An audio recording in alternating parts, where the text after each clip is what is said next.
म्हणतात आणि मराठीमध्ये याला परीक्षा नळी असे म्हणतात. म्हणजे याच्यामध्ये काही द्रावण जर टाकलं तर ते प्रयोगशाळेमध्ये लॅबोरेटरीमध्ये चेक करता येतं.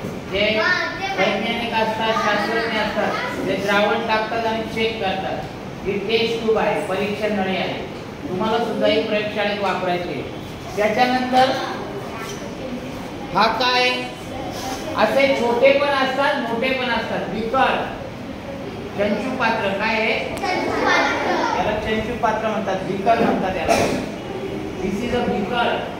त्याच्यामध्ये सुद्धा द्रावण साठवलं जातं किंवा साठवून ठेवलं जातं, बिकर आहे. त्याच्यानंतर आपण पुढे जाणार आहोत. बघा, एखाद्या द्रावणाला उष्णता द्यायची असेल, त्याच्यामध्ये ऑलरेडी टाकलेलं असते इंधन, फक्त इथे त्याला वात नाही. हे बघा, ही वात आहे. हे द्रावण टाकायचं, त्याच्यामध्ये जेव्हा लागेल तेव्हा हे पेटवायचं, खाली ठेवायचं असं, म्हणजे वर उष्णता लागते. याला काय म्हणतात, स्पिरिटचा दिवा. काय म्हणतात, स्पिरिटचा दिवा.